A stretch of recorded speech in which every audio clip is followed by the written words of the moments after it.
آگے دیکھیے رب فرماتے ہیں قل هل انبئکم کہ اے میرے محبوب آپ انہیں بتائیے.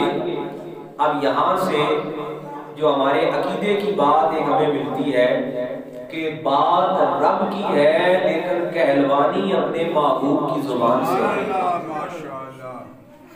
اب جب بھی سرکار دو عالم نور مجسم امام الانبیاء صلی اللہ تعالی علیہ وآلہ وسلم سے کوئی بات کہلوانی ہوتی ہے رب فرماتا ہے قل.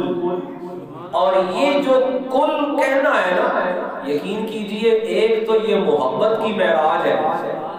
یہ محبت اور عشق کا سب سے بڑا معیار ہے کہ وہ خالق وہ مالک جو رب العالمین ہے وہ اپنی بات اپنے محبوب کی زبان سے کہلواتا ہے.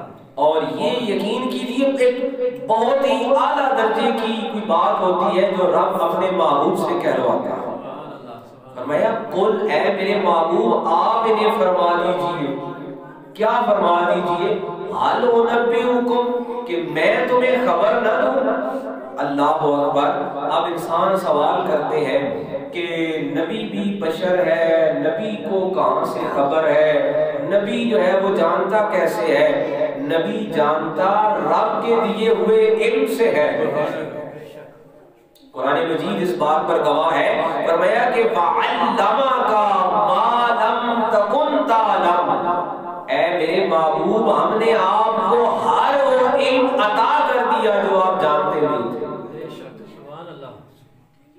یہاں فرمایا حل انبئکم انہیں آپ فرمائیے نا یہودیوں کو یہ جو آ کے سوال کرتے ہیں کہ ہم فلاں نبی کو مانتے ہیں فلاں کو نہیں مانتے, ہم آپ کی نبوت کا انکار کرتے ہیں. انہیں فرمائیے حل انبئکم کیا میں تمہیں خبر نہ دوں. اب خبر کون دیتا ہے؟ عظیم محترم بہت ہی توجہ طلب قرآن مجید کی یہ بات ہے کہ خبر وہ دیتا ہے جو جانتا ہو. اور سرکار دو عالم نور مجسم امام الانبیاء صلی اللہ تعالی علیہ وآلہ وسلم ہم یہ پڑھتے ہیں یہ سنتے ہیں کہ سرکار دو عالم کی دنیا میں جو آمد ہے یہ تو سارے نبیوں کے بعد ہوئی ہے. اور آپ کے لیے رب فرماتا ہے کہ اے میرے محبوب آپ فرمائیے کہ میں تمہیں خبر نہ دوں. انہوں نے بات کی نا کہ ہم حضرت عیسیٰ کی نبوت کا انکار کرتے ہیں, ہم تو صرف موسیٰ کو مانتے ہیں. تو رب اپنے محبوب سے یہ کہلوا رہا ہے کہ آپ انہیں فرما دیجئے کہ میں خبر نہ دوں.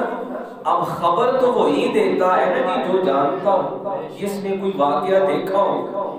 امام الانبیاء نے ہم نے تو یہ پڑھا یہ دیکھا کہ آپ کی ولادت مبارکہ سارے نبیوں کے بعد ہوئی.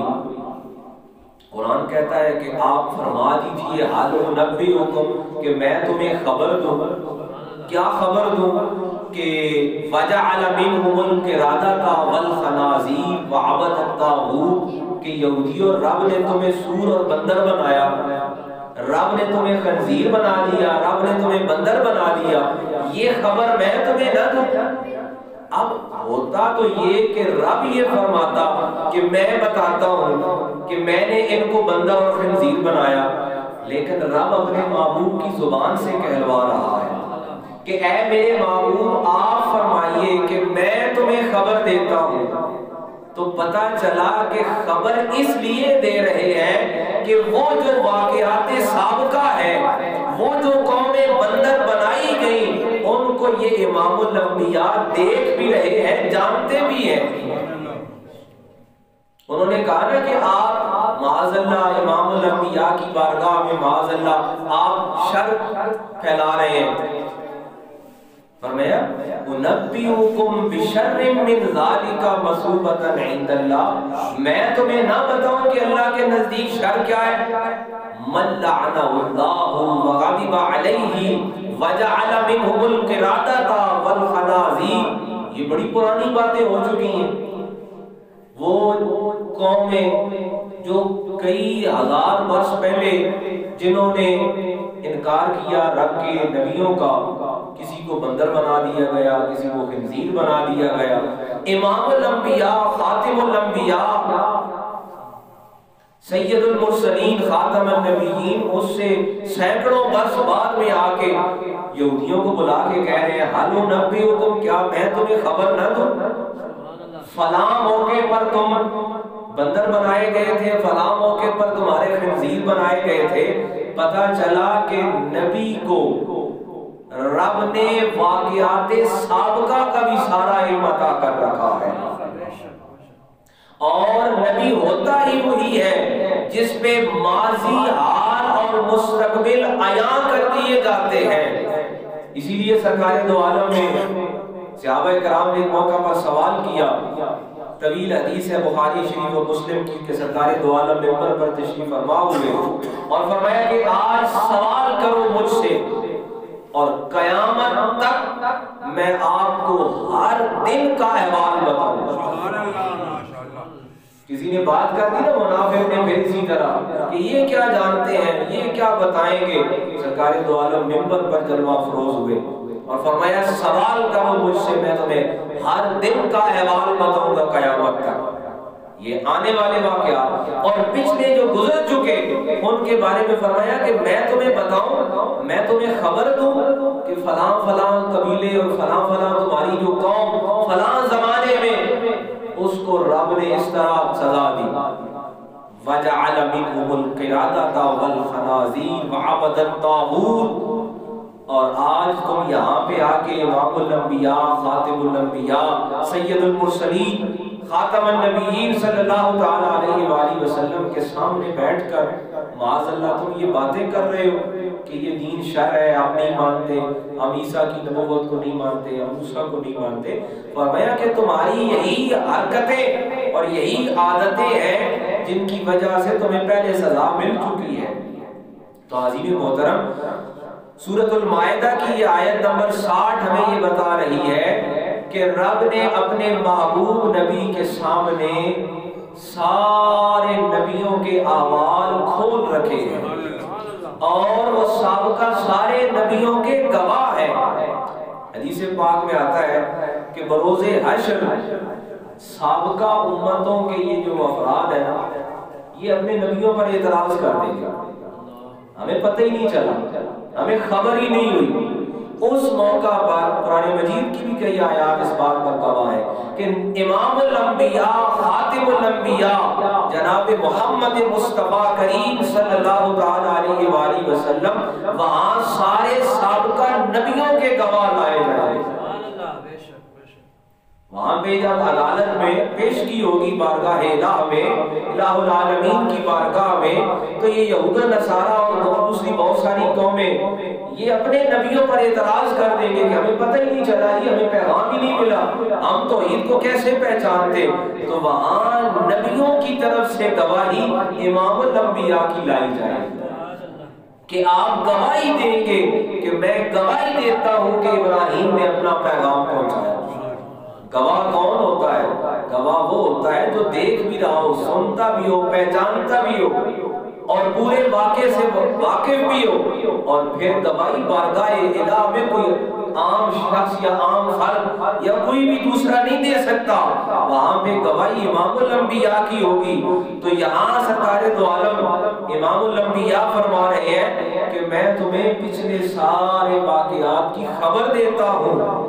اب سمجھنے والے ہو نا، انسان ہو، عقل سلیم ہو اور انسان کے پاس اللہ تعالیٰ وہ صلاحیت دے رکھے کہ جب انسان حق اور سچ کا فرق کر سکے، حق کو پہچان سکے، سچ کو جھوٹ سے علادہ کرنے کی شناخت انسان کے عقل میں موجود رہے۔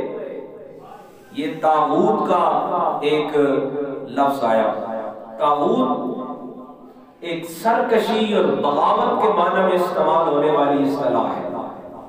مفسرین کرام فرماتے ہیں کہ یہ وہ اصطلاح ہے جو ایسے لوگوں کے لیے استعمال ہوئی کہ جنہوں نے اپنی من مرضی کی، اور جب انسان سے یہ صلاحیت سلب ہو جاتی ہے، ختم ہو جاتی ہے، وہ جس طرح حدیث پاک میں ہے کہ انسان گناہ کرتا ہے تو اس کے سینے پر ایک داغ لگتا ہے، اور اس کے بعد اگر انسان توبہ کر لیتا ہے تو وہ صاف ہو جاتا ہے۔ اور اگر انسان توبہ نہیں کرتا اور پھر ایک گناہ کے بعد اگلا گناہ کرتا چلا جاتا ہے تو وہ سارا جو دل ہے نا وہ سیاہ ہو جاتا ہے۔ پھر ایک مرحلہ انسان کے لیے وہ آتا ہے جب انسان کے لیے نیکی اور بدی کا فرق ختم ہو جاتا ہے، جسے ہم کہتے ہیں نا حلال اور حرام کا فرق ختم ہو جاتا ہے، اور جب یہ فرق ختم ہو جاتا ہے اس کے بعد انسان کو ہدایت ملنے کا راستہ بند ہو جاتا ہے۔ اب سمجھنے والی عقل ہو اور اللہ تعالیٰ کو بصیرت عطا کرے کہ جس سے انسان کو ہدایت کا راستہ ملتا رہے، تو جب سرکار دو عالم امام الانبیاء یہ فرما رہے ہیں کہ میں تمہیں خبر دیتا ہوں، میں تمہیں بتاتا ہوں، اب عقل سلیم ہو اور انسان کا اگر ضمیر مر نہیں گیا زندہ ہے تو سمجھنے کے لیے یہی بات کافی ہے امام الانبیاء کی نبوت کی حقانیت اور سچائی کے لیے کہ یہ وہی نبی ہے، یہی امام الانبیاء ہے جو سابقہ نبیوں کی نبوت کی گواہی دے رہے ہیں۔ مگر یہ ساری باتیں کرنے کے بعد کہ امام الانبیاء نے ان کے سامنے ان کے سارے احوال کھول کر بیان کر دیے، لیکن اس کے باوجود فرمایا کہ وَأَضَلُّ عَنْ سَوَاءِ السَّبِيلِ، یہ سوائے گمراہی کے ان کے پاس اب اور کچھ نہیں بچا۔ تو عزیز محترم، یہ آیات مبارکہ پڑھنے کے بعد ہمارے لیے ایک سبق تو یہ بچتا ہے کہ اہل کتاب ہونا بھی بڑا منصب ہے کہ رب نے بار بار تورات، زبور، انجیل والوں کو اہل کتاب سے مخاطب کرتا ہے، لیکن اس کے ساتھ ہی سمجھنے والی بات یہ ہے کہ اہل کتاب کہہ کر بھی بتایا یہ جا رہا ہے کہ وہ گمراہ بھی ہوئے ہیں۔ تو ہمیں بھی اس خود ساختہ اور خود ضام میں نہیں رہنا چاہیے کہ بھئی ہمارے پاس قرآن موجود ہے تو یہ تقاضا اس بات کا کرتا ہے کہ اس سے اپنا تعلق بنایا جائے۔ اور دوسری بات یہ کہ توسل بالرسول ہے، نبی کے ساتھ جو راستہ اپنا منسلک کرنا ہے، یہ جب تک نہ ہوگا اس وقت تک اہل کتاب ہونا بھی فائدہ نہیں دیتا۔ اور جب انسان اپنے آپ کو نبی سے متصل کر لیتا ہے پھر کتاب سے ہدایت بھی ملتی ہے اور رب کی طرف سے مہربانی بھی ہوتی ہے۔